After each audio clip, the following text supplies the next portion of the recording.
I just thought I'd put this broadcast together real fast, and hopefully folks can share this information. Hopefully folks will share with their family members and their friends and their aunts and uncles and grandparents and grandfathers, because Wisconsin is having an election, and it seems like everybody is on vacation. It downright seems like folks are on vacation, because I have not seen one title in the Twitterland hallway about this election. It must be a secret. Can that be it? Can it be a secret that folks don't want folks to find out about it? I don't know how it could be a secret when Elon Musk came on the broadcast with the person who is running for that Supreme Court position. So I don't quite understand how it can be a secret. Because anytime Elon Musk shows up in a Twitter space, folks just flock to it. They just automatically flock to it. So it can't be a secret. So I guess the other answer is that a lot of folks are on vacation right now. Since the election 4 months ago, they decided they were going to go on a vacation until 6 months before the midterm election. Then they'll get busy again. That's the pattern. That's the pattern. Folks don't do anything until 6 months out or a year out before the election. Then they start running around like a chicken with their neck cut off, trying to get folks to vote, trying to get folks to register to vote. Then they pretend like they all serious. But it's quite apparent that I don't know what the Democrats are thinking about, but this information should have been put on blast. And that's why I had Dion D. Jenkins' name in my title yesterday and today, because this man is already going around on Twitter trying to shake the narrative that the men are going to take over the Democratic Party. Well, I don't know how you're going to take over the Democratic Party when you don't know your number count. I don't think that's possible. I don't think that's possible for you to take over the Democratic Party when you don't have a population in 25 states.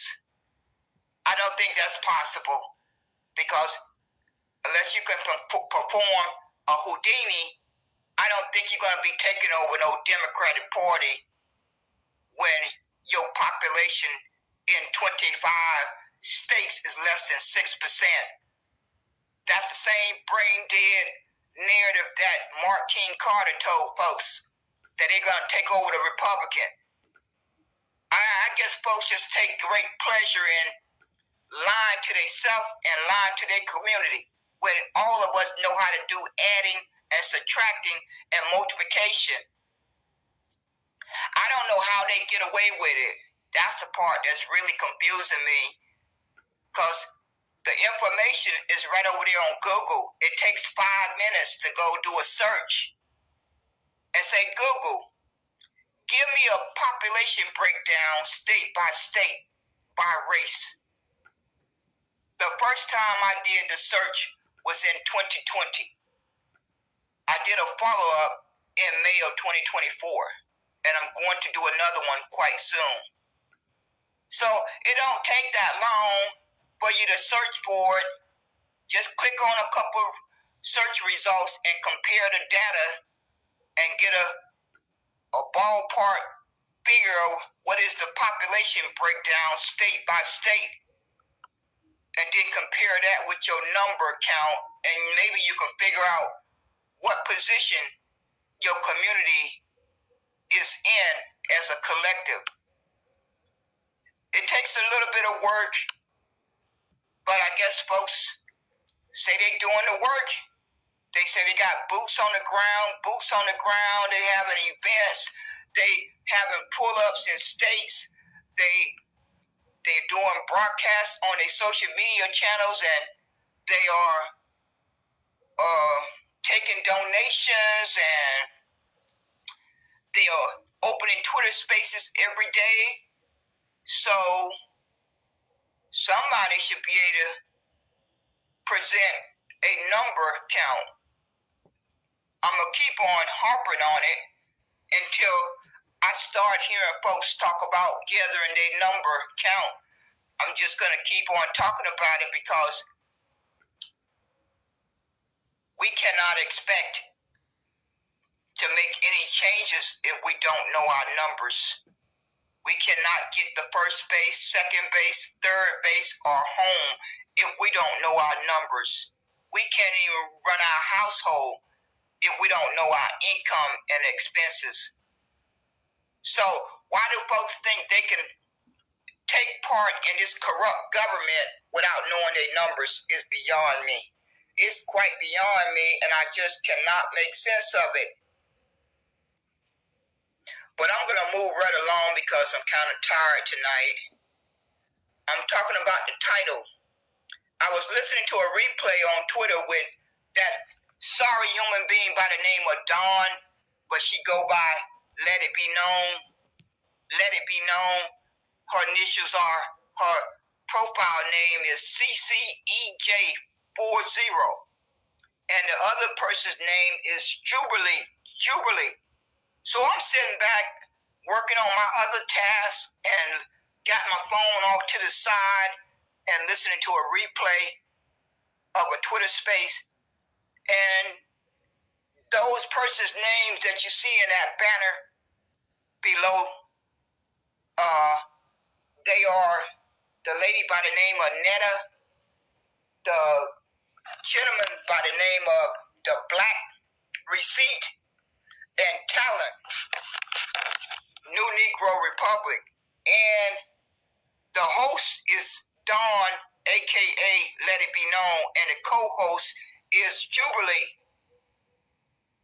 And Art, those of you who know Art Appeal, Art came up to the stage, and right away,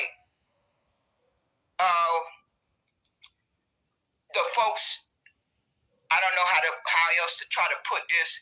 I had already listened to a room a day before that had those same persons in it, and Art had came up to the stage in that first room, and the man didn't even have a chance to get off the microphone before Dawn, a.k.a. Let It Be Known, had already pounced on him and told him he was going to disrupt the room. So I can't remember much from that room. I was too busy working, so I really wasn't listening that closely. But I just remember the different voices. I looked over at my phone from time to time and remember some of the avatars. But today, I decided to look over at the phone a little bit more. And the same folks who were in that room, that other room, were in this room today of the replay that I was listening to. And right away, they went to disrespecting him. They allowed everyone else to get their thoughts out without interrupting. And then I believe she even skipped over him one time and went back to the same person who had just talked before the other person had finished. So I said, she skipped over him and went to Talent. She went to Talent, and Talent had just spoke for a good long time, and then somebody else spoke, and then it should have been Art Appeal's turn to speak, but she went back to Talent a second time. And this is what I be talking about on my broadcast. The favoritism that folks show in these rooms is blatant, rude, and disrespectful. Now, it was three men on that stage, and they sat there on their microphone and allowed those women to disrespect Art Appeal. And they never came off the microphone. I wonder why. That's That's another thing I spoke about the other night on my broadcast. You cannot allow that to happen in your community and expect it to function properly. You cannot allow women to disrespect men and give it a pass. Those three men on that stage could have came off with a microphone in the face of Art Appeal. But they didn't. Because they buddy, chummy buddies with those women. And they all part of a little clique. So they let it happen. They allowed Art Appeal to be disrespected. And I have listened to Art Appeal because I met him when I first came over to Twitter in November of 2022. So I have been listening to Art Appeal for a very long time. And he can go off the rails or whatever you want to call it. His perspective is maybe a little bit different from your perspective. But the Twitter space is an open forum for conversation, right? I think that's what it is, right? You open a Twitter space for an open conversation, and so different persons are going to come in, and they may be completely opposite of you. They still deserve to be heard. They still deserve not to be interrupted and talked over. They constantly asking the man, have you read the book? She's playing a book. I'll give you the room title so y'all can go click on her avatar name. The room title is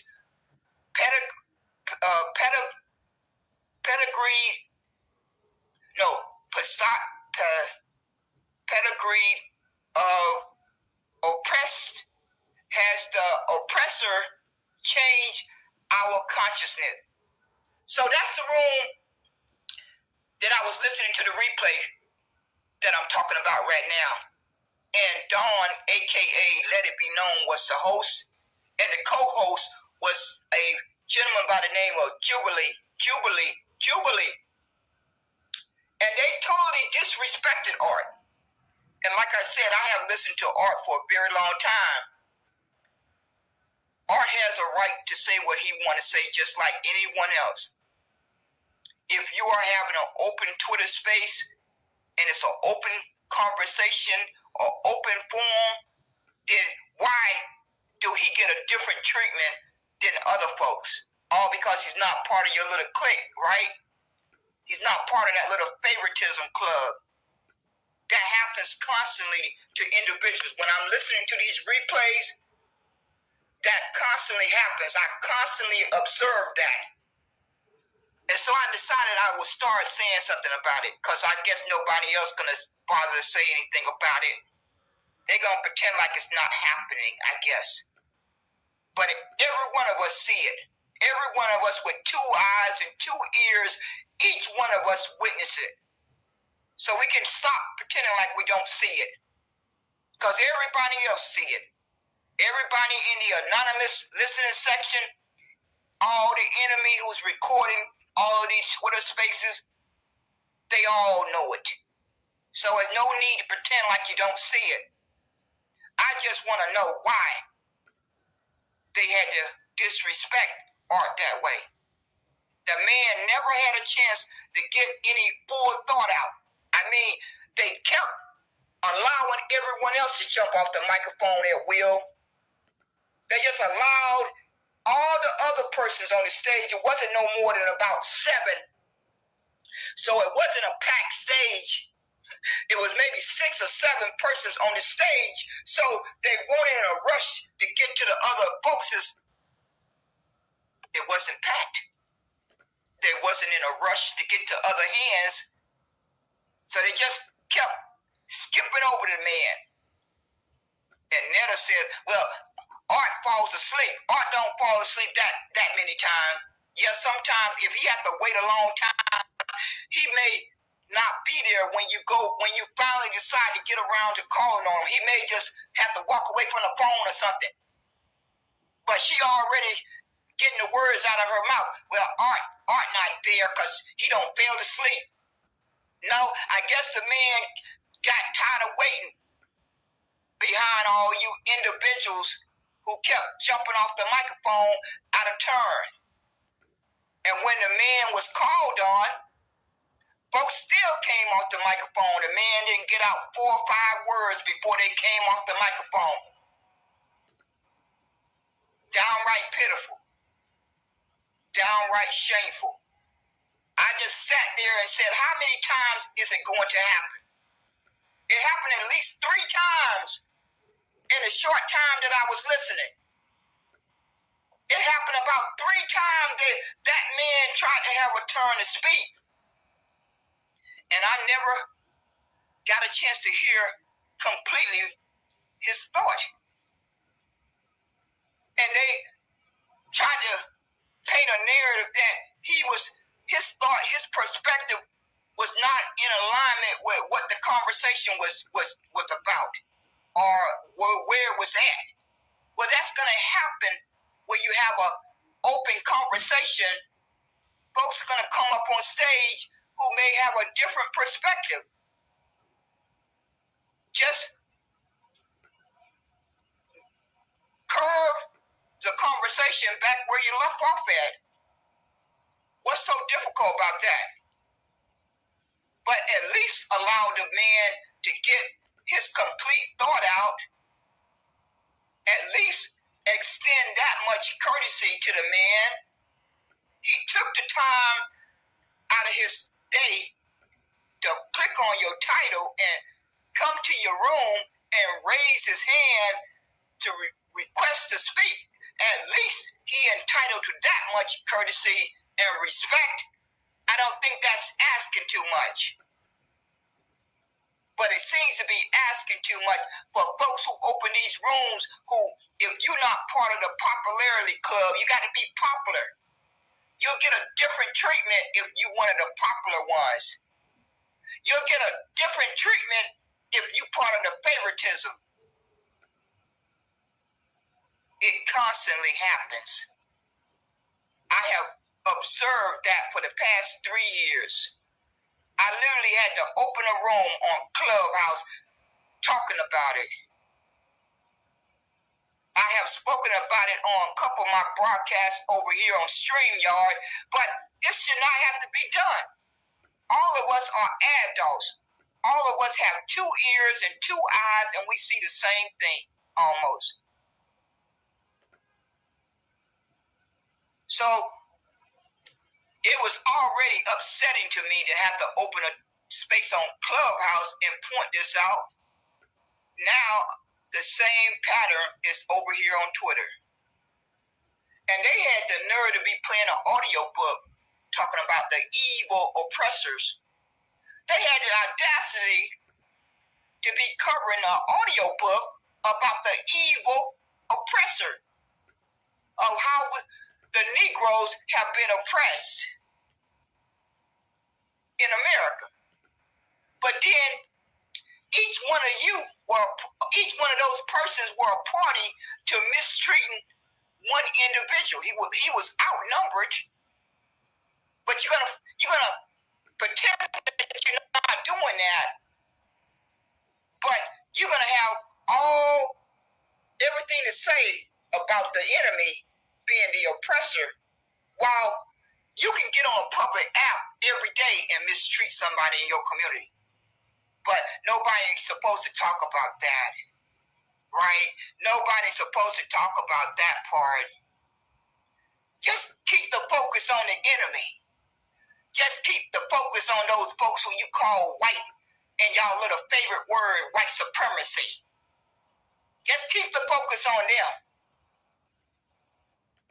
Don't keep the focus on my action, my individual actions. If you come into my room and you happen to see me show favoritism, don't say anything about it. You're not supposed to say anything about it. You're supposed to ignore it. So I just decided to open a room and put these sorry human beings on blast. I decided to do that. I deleted my broadcast early just to do this broadcast, just to go live. I completely deleted my own broadcast just so I could start this room and go live. Folks folks claim they're doing the work. They love to run around and claim they're doing the work. What I have observed in my 62 years, the favoritism in the popularity contest does 50% of the harm in our day-to-day life before we even get to the enemy. That's 50% of our harm in our daily life. For decades and decades, it's been right there at the root.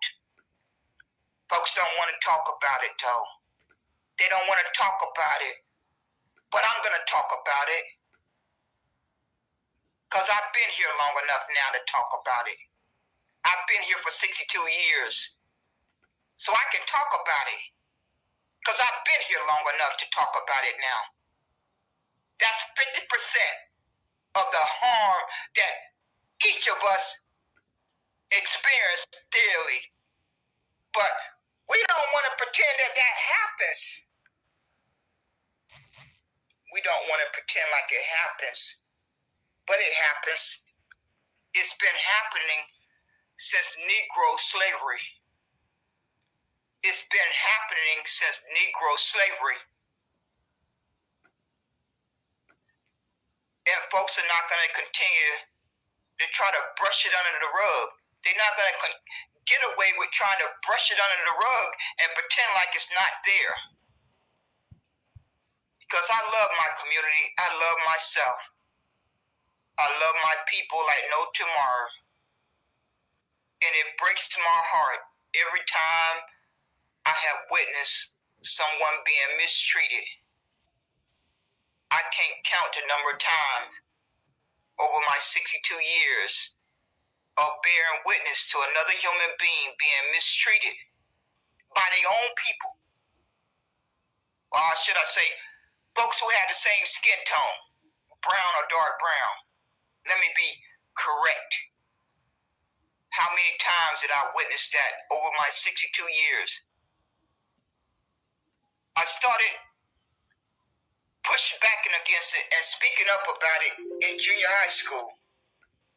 It continued into senior high school, then into the military, then back into civilian life. Once you go down that road, you can't turn back. It's always been something that really upsetted me, and I can't say why I'm that way. I guess I was just born that way. I guess I was just born that way. And I just noticed it early on. I could never bear looking at another person being mistreated. And as I think back over the years of my life, most of us come to an understanding of the mistreatment that we were birthed into. Each one of us were birthed into a sick environment after 1619. After 1619, we had no choice that we were birthed into a sick environment. And one thing that I thought for a very long time, until I corrected myself. For a very long time, I told myself that persons with my skin tone understood the environment that they were growing up in and living in day to day, and they could point to mistreatment without anyone's help. That we have experienced doors being shut in our face and being shut out. That we constantly are bombarded with negative images. It's downright terror. That's what really made me stop watching TV. I couldn't bear constant trauma of the negative images, the negative videos of persons with brown and dark brown skin being gunned down like animals. I couldn't bear to watch it. And then I had to come to an understanding, as long as I kept watching those images, that it was going to keep on inflicting and replaying that terror and that trauma. And it was going to continue to have a mental impact on my mental ability, my physical existence, and I just had to cut myself off from it just so I could continue to function like a human being. But it took me a long time to come to that understanding that America was systematically traumatizing me from images and audio that I listened to. That was purposely being done. That was purposely being done. And I started noticing the healing, that I started healing a little bit from the trauma and the scars, because I no longer was watching TV. Just that one decision to stop watching TV had a major impact on my sanity, on my mental health, on my physical health. Just making that one decision. Because I don't have the ability to change this hostile environment. I don't have that ability. I have to learn how to function in it. I have to learn how to minimize the impact of the harm.